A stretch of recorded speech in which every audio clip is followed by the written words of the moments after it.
We all know how difficult it is to earn money. You need to work long hours, but it often disappears quickly. After talking about personal finance for nearly 6 years on YouTube, I've identified some expenses that can significantly harm people's financial well-being. In this video, I'll share which expenses I believe most people should avoid.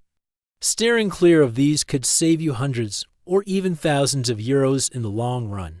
But before you get started, make sure you are subscribed to our channel, Finance in Focus, so you don't miss out on more financial advice. Let's dive right in.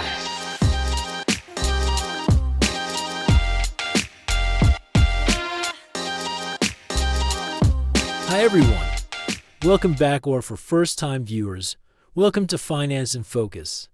What I'm sharing in this video is based on my personal opinions, built on extensive conversations with people about their finances. Everyone's situation is different, so not everything I say might apply to you, but at least one of these tips should resonate.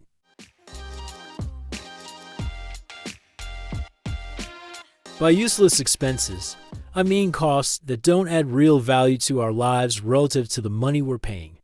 I'm not saying these expenses are entirely useless. Rather, they aren't worth what we pay for them. Let's jump right into the first example, which might upset some people: the new car. Buying a new car is a significant expense, often far exceeding what is necessary. The key question is whether it makes sense to spend double on a new car compared to a basic model. Spending 40,000 euros on a car when a 20,000 euros model offers the same basic functionality doesn't make sense to me. Most of the time, the benefit is purely emotional, a sense of satisfaction that fades after a few months. All cars offer comfort, and their primary purpose is the same. Even a high-end car like a Dodge Challenger, which I adore, serves the same function as my decade-old, worn-out Hyundai. The more expensive car might offer more power, but you can't fully exploit that power on public roads without breaking the law. The cost of owning a more expensive car extends far beyond the initial purchase. If you finance it, you'll have large monthly installments that could be much higher than your neighbors, despite not offering significant advantages. There are also additional expenses like insurance, maintenance, taxes, and higher fuel consumption. One of the main reasons people buy expensive cars is to signal success either to others or to themselves. But if you know your worth, you don't need a material object to prove it.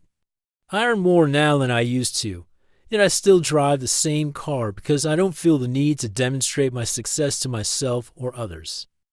Now, let's move on to another big expense: smartphones.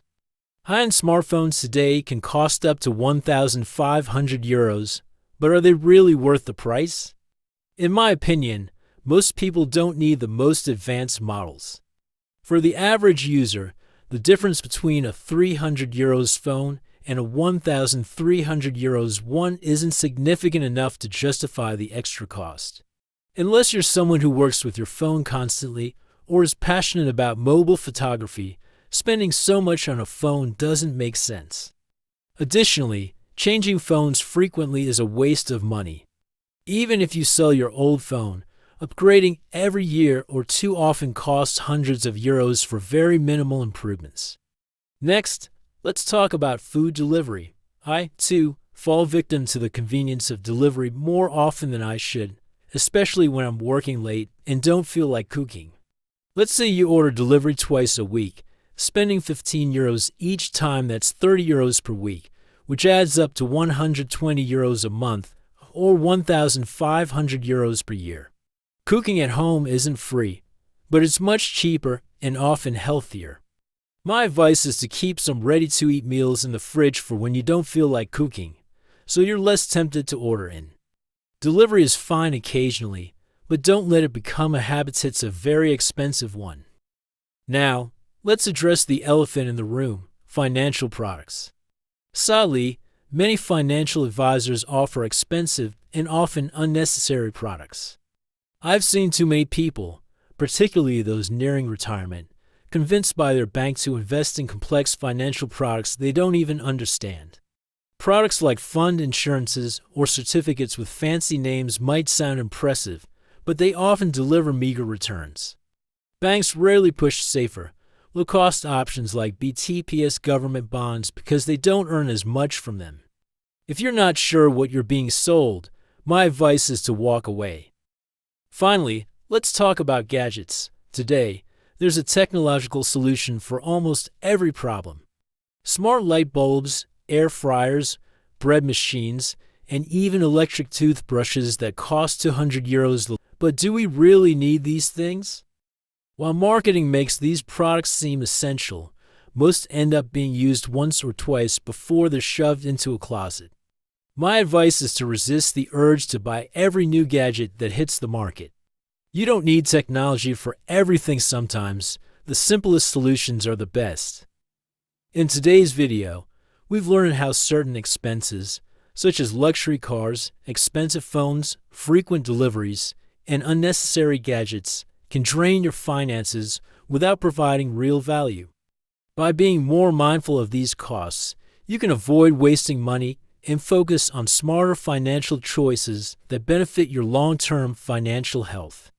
If you found this information useful, don't forget to subscribe to Finance in Focus and share the video with friends who might be spending too much on things they don't really need. Let's help everyone make better financial decisions. We'll see you in the next video.